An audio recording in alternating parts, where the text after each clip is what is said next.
The settlement was dead. What had once been a thriving colony was now a graveyard of shattered metal and burning debris. Smoke hung thick in the air, turning the sky into a dull, choking haze. The acrid stench of scorched earth and charred flesh clung to everything, seeping into Garen's armor, into his lungs. The familiar scent of war.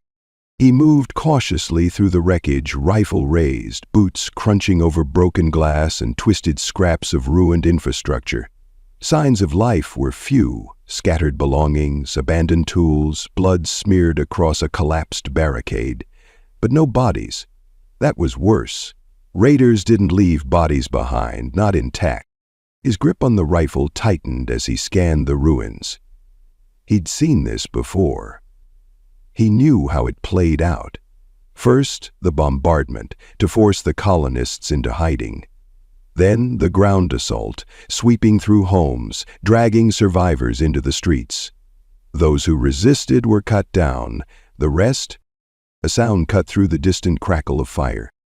A child's cry. Garen froze. His body reacted before his mind did, shifting into a battle-ready stance, senses sharpening.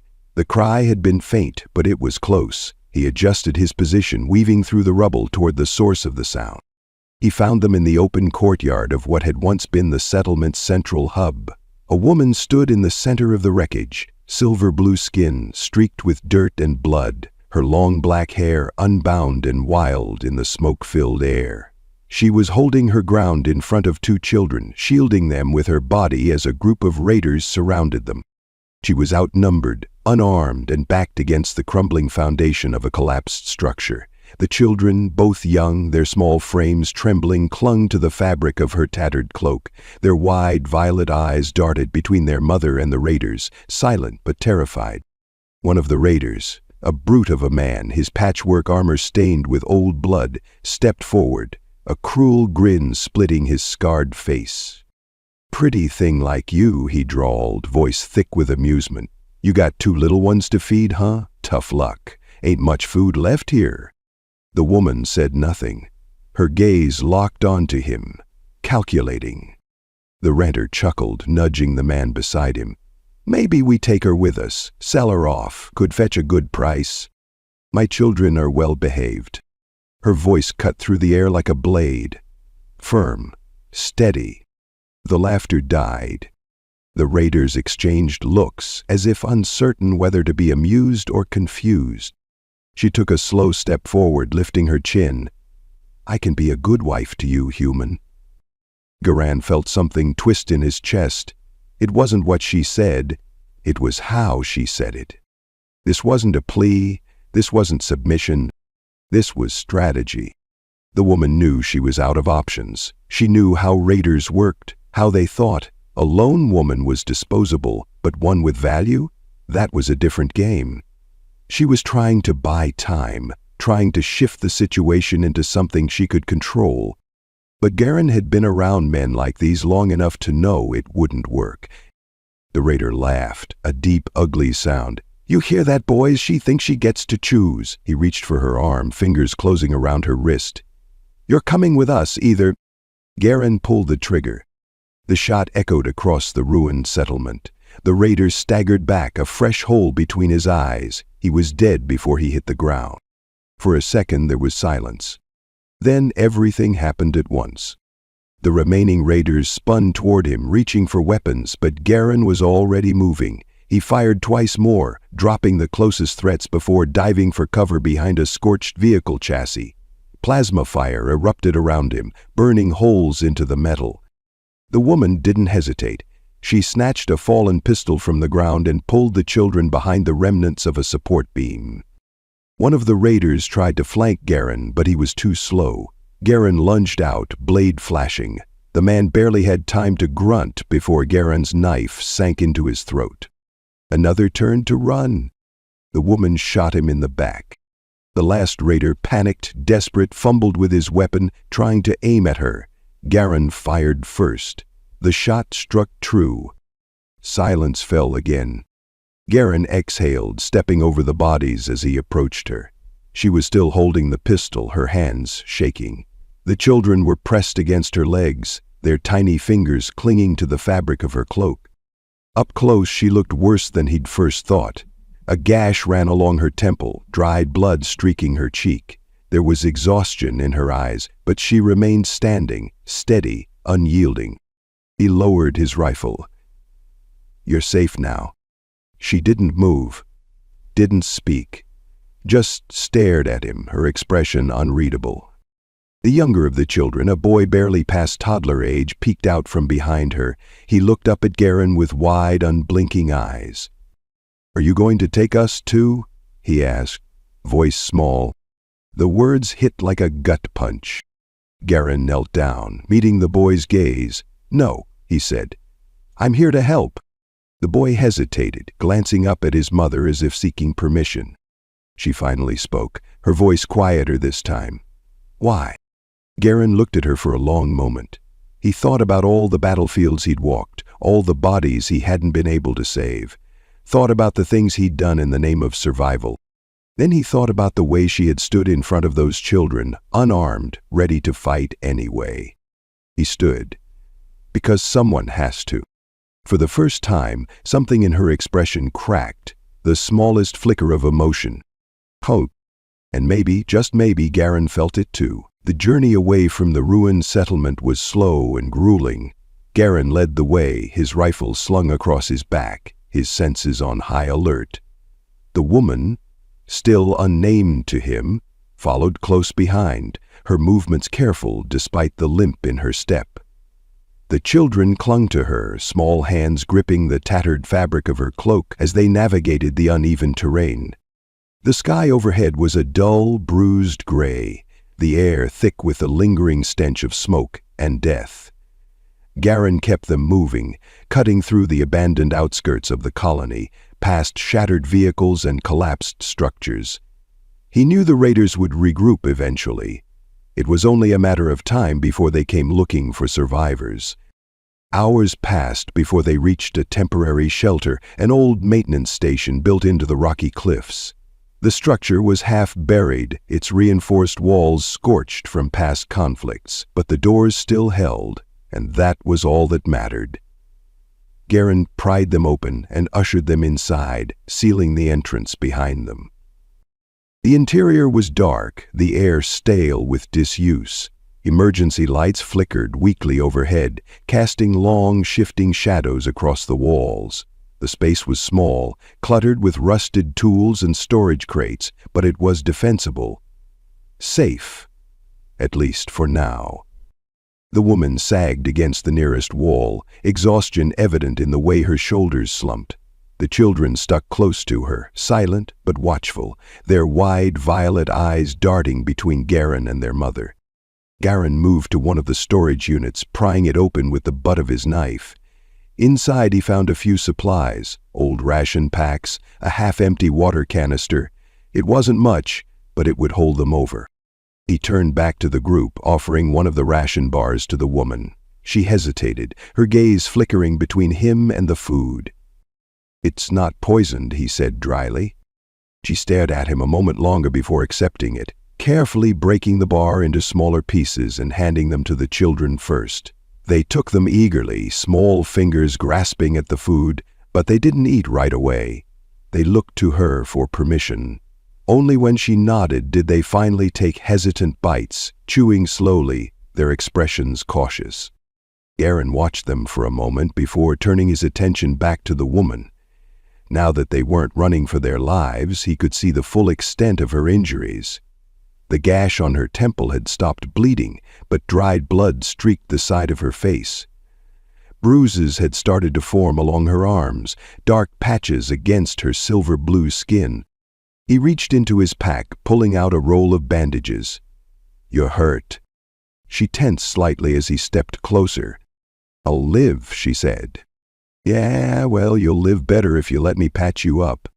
Her gaze held his for a long moment before, finally, she gave a small nod of reluctant agreement.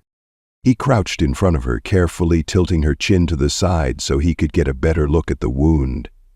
Up close, he could see the faint lines of exhaustion beneath her eyes, the tension in her jaw. She didn't trust him. Not yet. But she was letting him do this, and that was something. This might sting, he warned, dampening a cloth with water before pressing it gently against the dried blood. She barely flinched. He worked in silence, cleaning the wound with careful precision. The children watched him closely, their small hands still gripping their mother's clothing. The younger one, a boy who looked no older than 5, edged a little closer. "Are you a doctor?" he asked, voice soft. Garen huffed a quiet laugh. "Not even close, kid." The boy frowned. "Then why do you know how to do this?" Garen hesitated. "Because I've been hurt before, and sometimes there's no one else to do it." The boy seemed to think about that for a moment before nodding solemnly. Garen finished cleaning the wound and began wrapping the bandage around her head, securing it with practiced efficiency. She remained still throughout, her breathing steady, her expression unreadable. "You fight well," she said suddenly. Garen arched a brow. "So do you." She didn't deny it. Silence settled between them, thick with unspoken questions. He had 1,000 of them, but he didn't ask. Not yet. Instead, he leaned back, glancing at the children. "You got names?" The boy nodded. "I'm Rien. My sister's Lyra." Garen nodded in return before shifting his gaze back to their mother. "And you?" She hesitated, then finally, "Serha." The name settled between them like a fragile truce. Garen nodded again. "All right, Serha, get some rest. We move at first light." She didn't argue, didn't ask where they were going. Maybe she didn't care, as long as it was away from here. As she settled down with her children, Garen took first watch, his rifle resting across his lap, his gaze fixed on the door. The world outside was still burning, but for now, in this small, dimly lit refuge, they were safe. The wind outside howled against the reinforced metal of the maintenance station, rattling loose panels and sending a low, eerie whistle through the cracks. It carried the scent of ash and distant rain, a bitter reminder that the world outside was still burning. Inside the shelter, however, there was nothing but stillness. Tense, uncertain, but quiet nonetheless. Garen sat near the entrance, rifle resting across his lap, his gaze fixed on the wasteland beyond. The darkness had begun to lift, the first pale streaks of dawn creeping across the horizon, but it did little to ease his unease. The woman, Serha, as he now knew her, was awake too. He had heard her moving, soft, rustling sounds as she adjusted the blanket over her children, whispering something low and soothing in a language he didn't understand. Rien and Lyra had slept, curled into her side, pressed close for warmth and security. The boy stirred first, rubbing the sleep from his eyes before glancing over at Garen. He still regarded him with something between wariness and curiosity, as if he hadn't quite decided yet whether to be afraid of him. Lyra remained asleep, her tiny hand curled into the fabric of her mother's cloak. Sarah moved carefully as she rose to her feet, stretching out the stiffness in her limbs. She was trying not to show it, but Garen could see the tension in her posture, the way her muscles stiffened against the aches and bruises she was undoubtedly carrying. The bandage he had wrapped around her temple the night before was already stained with a faint trace of blood, but she hadn't complained about it once. He glanced at her leg. She had tried to hide it, but she wasn't walking properly. "You're favoring your left side," he noted without looking up from his rifle. Serha stopped mid-step, her gaze flickering toward him. "I can walk," she said. "That wasn't my question." She exhaled through her nose, clearly not in the mood for an argument, but before she could say anything else, a soft whimper broke the silence. Lyra was awake now, her small face scrunched up in distress. Her fingers dug into the fabric of Serha's cloak as she clung to her mother, violet eyes glassy with lingering exhaustion. "Shh, Gumaeti," Serha murmured, smoothing her hand over the child's dark hair. "We are safe." Lyra turned her head slightly, peeking at Garen before quickly burying her face against Serha's side. He sighed, reaching into his pack and pulling out a ration bar. Without a word, he tossed it toward Rian, who caught it with clumsy fingers. "For us?" the boy asked hesitantly. "Who else?" Garen replied dryly. Rian studied him for a second, as if expecting some kind of trick, but when Garen said nothing else, he finally peeled open the package. The moment Lyra heard the crinkle of the wrapper, she peeked out again. "It smells bad," she whispered. Garen snorted. "Tastes worse." Lyra looked up at her mother. "Do I have to eat it?" Sarah stroked her daughter's hair. "It will keep your belly full." Lyra sighed dramatically before taking a tiny, reluctant bite. Her nose wrinkled, but she chewed without complaint. Serha settled beside them, shifting her injured leg carefully as she leaned against the cold metal wall. Garen noticed the wince she tried to hide. He watched her for a moment before setting his rifle aside and pulling out the medkit again. "Let me see your leg," he said. Sarah stiffened. "It is fine. You're bleeding through your boot." Her lips pressed into a thin line. She glanced down, and sure enough, a dark stain had seeped through the fabric above her ankle. She cursed under her breath in her own language. Garen shook his head, exasperated. "Sit." She hesitated. He could tell she didn't like this, being vulnerable, accepting help. But after a long pause, she finally lowered herself onto a crate, lifting her injured leg. Garen crouched in front of her, carefully peeling back the torn fabric around the wound. The cut wasn't deep, but it had reopened from too much movement. He pulled out a clean cloth, doused it with antiseptic, and pressed it against the wound. Serha barely flinched, though he caught the subtle way her fingers curled against her knee. "This is unnecessary," she muttered. "You're welcome," he said flatly, securing a fresh bandage around her leg. For a long moment, neither of them spoke. The only sounds were the distant wind outside and the quiet chewing of the children as they ate. Then Serha finally broke the silence. "You have done this before," she said. Garen kept his focus on wrapping the bandage. "What, bandaging wounds?" "Helping strangers." He paused, just for a fraction of a second before tying off the wrap. He let out a slow breath. "Not as often as I should." Serha studied him with those unreadable violet eyes. He could feel her gaze lingering, as if she was trying to see past whatever wall he had built around himself. But she didn't press him for more. Instead, she shifted her attention back to her children, running her fingers gently through Lyra's tangled hair. Garen stood, stretching out the stiffness in his shoulders. "We need to move soon," he said. Serha looked up at him. "Where?" "There's a settlement north of here," he explained. "Heavily fortified, well armed. They take in refugees." She frowned slightly. "And they will take us?" Garen knew what she was really asking. Would they take an alien? He exhaled. "They'll take anyone who can pull their weight." Her eyes lingered on him a moment longer before she finally gave a slow nod.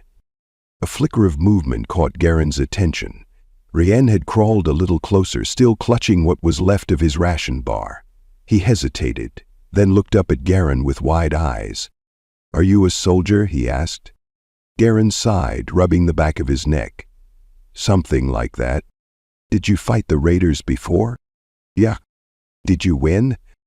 Garen hesitated. He thought of the burning colony, of the bodies he hadn't been able to save, of the ones he had left behind. "Not always," he admitted. Rian seemed to think about that. Then, to Garen's surprise, the boy reached into his small pocket and pulled out a small, battered metal badge. He held it out to Garen. "For good luck," the boy said simply. Garen stared at it for a moment before carefully taking it.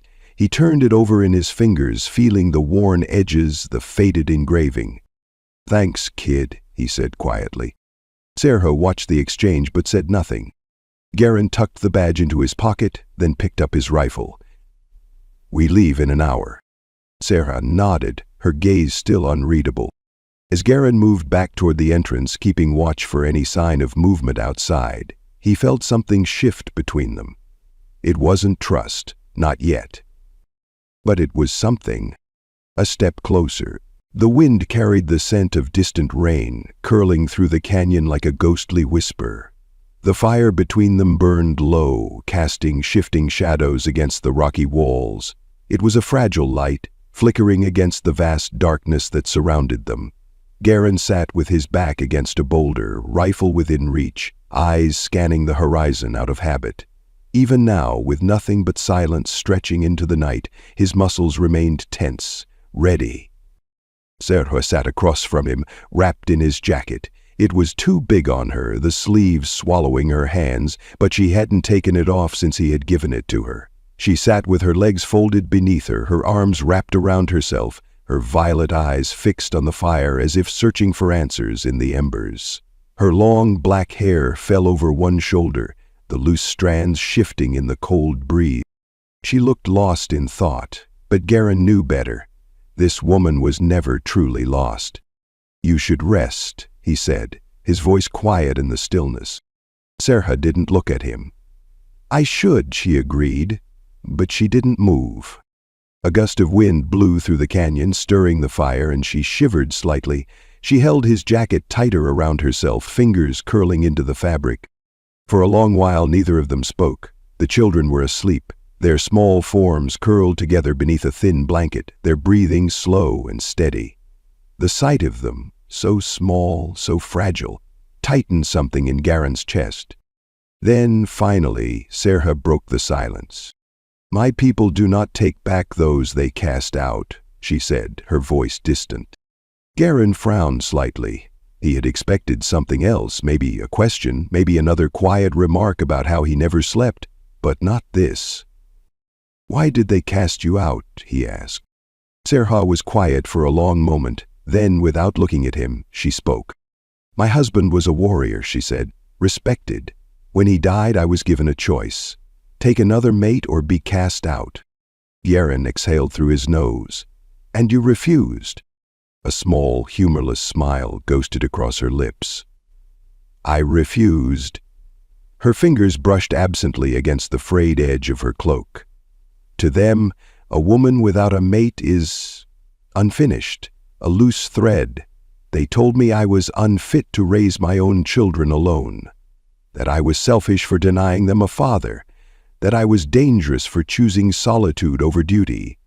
Garen watched her carefully. He had heard stories like this before, cultures that placed more value on tradition than on the individuals within them, but hearing it now from her made his blood run hot. "So they abandoned you," he said, his voice sharper than he intended. Serha shook her head slowly. "Not abandoned, erased. To them, I no longer exist." She spoke the words evenly, without self-pity, but that made it worse. She had lived with this truth for so long that it no longer hurt the way it once had. Garen clenched his jaw. "That's bullshit." Serha blinked, looking at him as if startled by his bluntness. Then, to his surprise, she let out a quiet, breathy laugh. "Yes," she admitted, "it is." The fire crackled between them. Garen didn't look away from her, didn't let the weight of her words disappear into the night. He had seen her fight, seen her endure, seen the quiet strength in the way she carried herself. And yet, the people who should have valued that most had thrown her away like she was nothing. Except she wasn't nothing. "You fought harder than anyone I've met," he said. "That means something." Sarah's expression shifted, something flickering in her violet eyes. She studied him for a long moment before speaking. "To you, maybe." Garen scoffed. "To anyone who isn't an idiot." Her lips twitched slightly, almost a smile. But then her gaze dropped to the fire, her fingers tightening around his jacket. "I have not allowed myself to need anyone for a long time," she admitted. Garen didn't answer right away. He knew what she was really saying. Trust was hard-earned, and for someone who had been cast aside by her own people, letting someone in again was a risk. "You don't have to need me," he said finally, "but you don't have to run from me either." Sarah inhaled sharply, like she wanted to argue, but she didn't. Instead, she did something else. She moved closer. Not much, just enough that he could feel her warmth beside him, just enough that the space between them no longer felt insurmountable. Her shoulder barely brushed his, but it was there, solid, real. His heartbeat picked up, slow but steady. He turned to her and she turned to him. For a moment there was nothing but silence. Then, slowly, cautiously, he reached up. His fingers brushed lightly against her cheek, tracing over the faint bruise that had begun to fade. Sarah's breath hitched, but she didn't pull away. Her violet eyes searched his, hesitation flickering in their depths. And then, finally, she closed the distance. The kiss was tentative at first, careful, a test, but when neither of them pulled away, when Garen's hand slid to the back of her neck and her fingers curled into the fabric of his shirt, it deepened into something more. It wasn't just a kiss. It was the breaking of a barrier. The unspoken, the unanswered, all of it crashing together in a moment that neither of them had been prepared for. Sarah exhaled against his lips, something between relief and surrender. Garen's grip tightened slightly, as if anchoring her there, as if telling her without words that he wasn't going anywhere. When they finally pulled apart, their foreheads rested together, breath mingling in the cold night air. "You are reckless, human," she whispered. Garen smirked, his voice hoarse, "And you're stubborn." Sirha let out a quiet, breathless laugh. For the first time in a long time, neither of them felt alone. The illusion of safety shattered in an instant.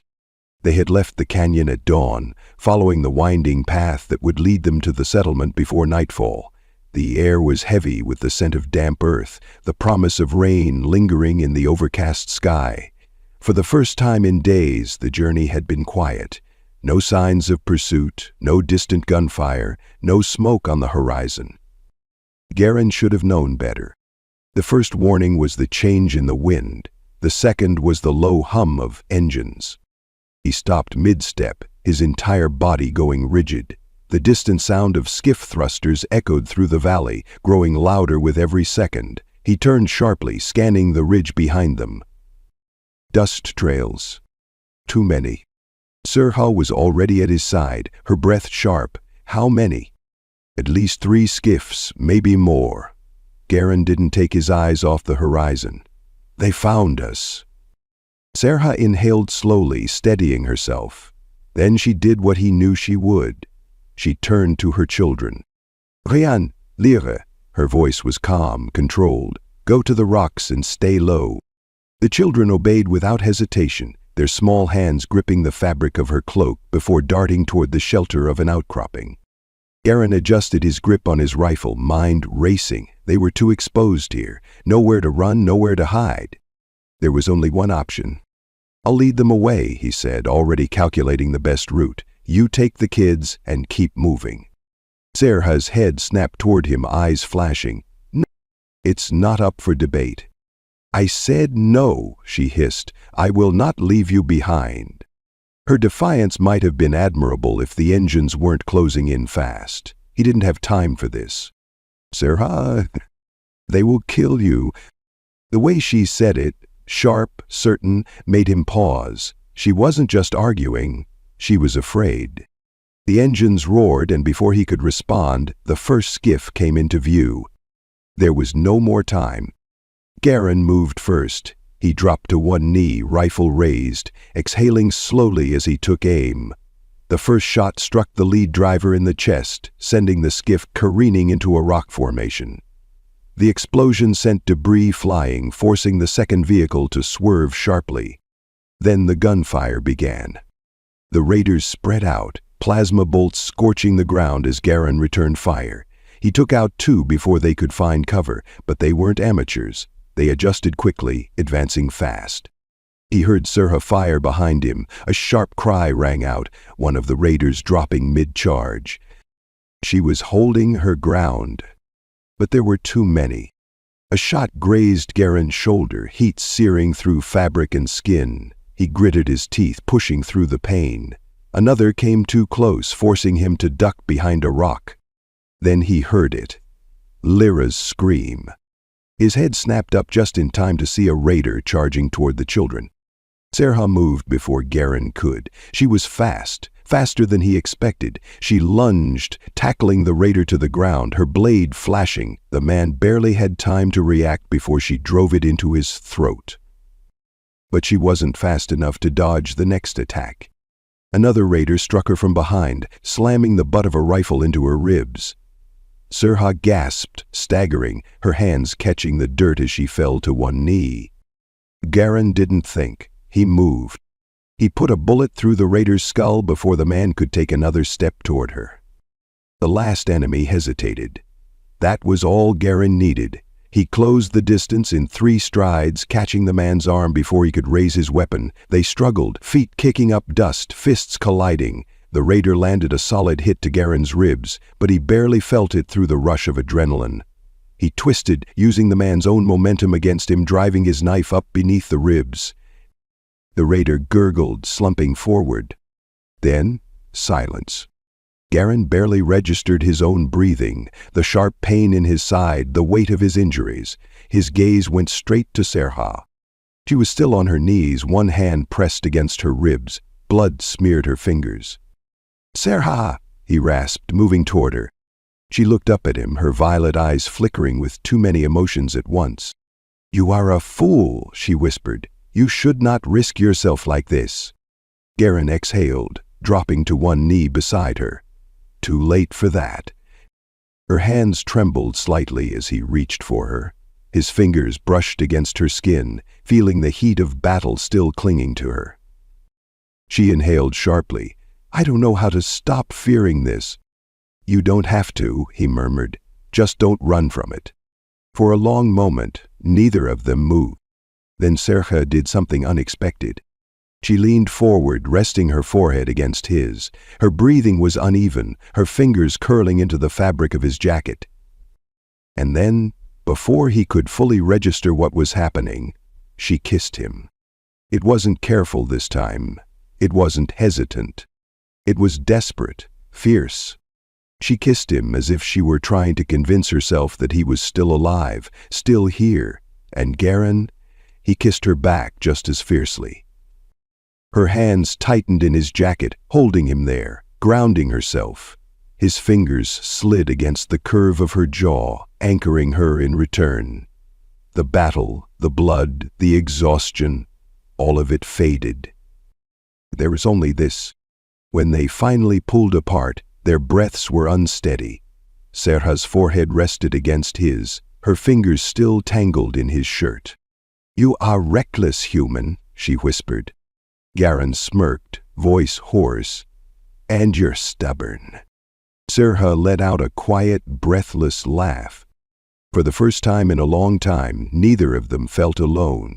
The settlement came into view just as the sun began to set, casting long shadows over the land. It was built into the remnants of an old colony outpost, reinforced with metal barricades and scavenged defenses. Watchtowers stood along the perimeter, their searchlights sweeping across the barren landscape. It wasn't much to look at, but to Garen it was the safest place left in this wasteland. He felt the tension in Serha before he even turned to look at her. She had slowed her pace, her grip tightening on Lyra's small hand. Riyadh walked beside her, unusually quiet, his sharp eyes scanning the settlement's towering gates. Garen adjusted his rifle across his back. "They'll take us in," he said, keeping his voice even. Serha exhaled, her expression unreadable. "You're certain?" "As certain as I can be." He glanced down at the children who were watching the settlement with equal parts curiosity and apprehension. "They won't turn away 2 kids who need shelter." He looked at Serha again. "And they won't turn you away either." Her jaw tightened slightly, but she gave a small nod. She didn't argue, but she also didn't look convinced. They approached the gate slowly, Garen raising a hand in greeting. The guards on the watchtower hesitated only a moment before recognizing him. The heavy doors groaned as they slid open, revealing the settlement beyond. Inside, the air smelled of metal, smoke, and cooking fires. People moved through the streets, some armed, some carrying supplies. all of them hardened by the same unforgiving world. Children ran past laughing, chasing each other through the narrow walkways. It was a strange contrast. This place was built on survival, yet there was life here, something real, something that wasn't just fighting and running. Serha took a slow breath, as if trying to steady herself. Rian and Lyra pressed closer to her, their small hands gripping her cloak. A woman in a reinforced jacket approached, her dark eyes sharp as she took in the new arrivals. Garen stepped forward. "They're with me," he said. "They need shelter." The woman studied Serha for a long moment, her gaze flicking to the children. Finally, she nodded. "We don't turn people away," she said. "If they work, they stay." Serha inclined her head. "I will earn my place." The woman gave her another assessing look before gesturing for them to follow. "Come on, you'll need a place to sleep." As they walked deeper into the settlement, Garen glanced at Serha. She held herself stiffly, her expression unreadable, but he could see the way her fingers trembled slightly against Lyra's back. "You okay?" he asked under his breath. She didn't answer right away, then, quietly, "I don't know how to stop waiting for something to go wrong." Garen exhaled, glancing around at the people, the families, the structures that had stood despite the destruction outside. "Maybe it won't," he said. She gave him a look, as if the idea was completely foreign to her. They reached a small structure near the edge of the settlement, a repurposed storage unit converted into living quarters. It wasn't much, but it was safe, and it was warm. The children entered first, their movements cautious but curious. Serha lingered at the doorway. Garen stepped beside her. "You're not alone anymore," he said. "You don't have to keep running." Serha turned to him then, and for the first time since they met, she didn't look like she was preparing to fight. Slowly, carefully, she reached for his hand. Her fingers were cool against his, hesitant at first, but she didn't pull away. "You're certain?" she asked again, but this time her voice was different. Garen looked at her, really looked at her, and gave the only answer that mattered. "Yeah," he said, "I'm certain." And for the first time, she let herself believe it. The wound on Garen's side had finally started to heal. It no longer burned with every breath, no longer pulled painfully when he moved. The bruising had faded, and the stitches, rough but effective, held firm.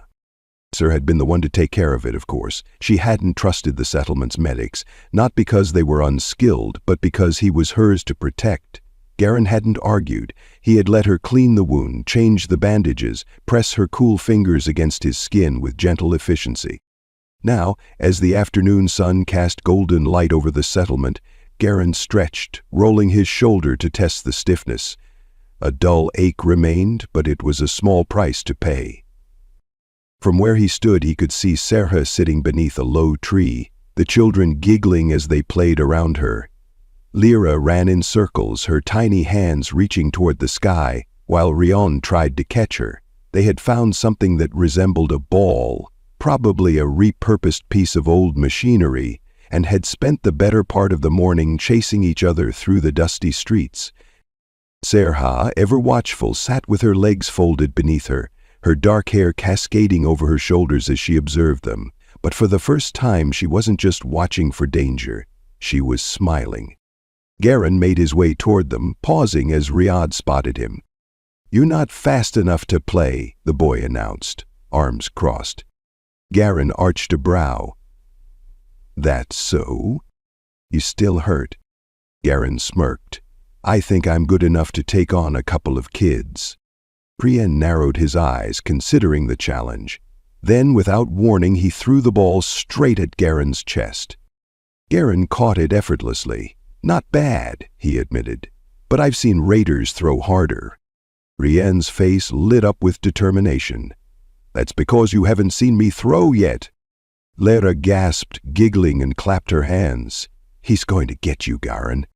Garen barely had time to react before Rien lunged, and suddenly all strategy was abandoned in favor of chaos. Lyra shrieked with laughter as she tackled Garen's leg, and Rien grabbed at his arm, trying to wrestle the ball from his grip. All right, Garen laughed, pretending to struggle. You two are relentless. Serha watched, amusement dancing in her violet eyes. I did warn you, she said. Garen shot her a look. You could help. She tilted her head, feigning innocence. I am helping. I'm supervising. Rien and Lyra giggled as they tried to drag Garen down. He let them win, falling back into the dirt with an exaggerated groan. Victory! Rien declared, pumping a fist into the air. Lyra beamed, clambering onto Garen's chest as if she had just conquered a great beast. We win! Garen sighed dramatically. Guess I'm done for. Serha shook her head, standing gracefully and making her way toward them. You let them win. Maybe, Garen admitted. Or maybe they're just that good. Serha crouched beside him, her expression softer than he had ever seen it. She reached out, brushing a strand of hair from Lyra's face before turning her gaze to him. You're healing, she murmured, her fingers lightly skimming the fabric of his shirt, just over where the wound had been.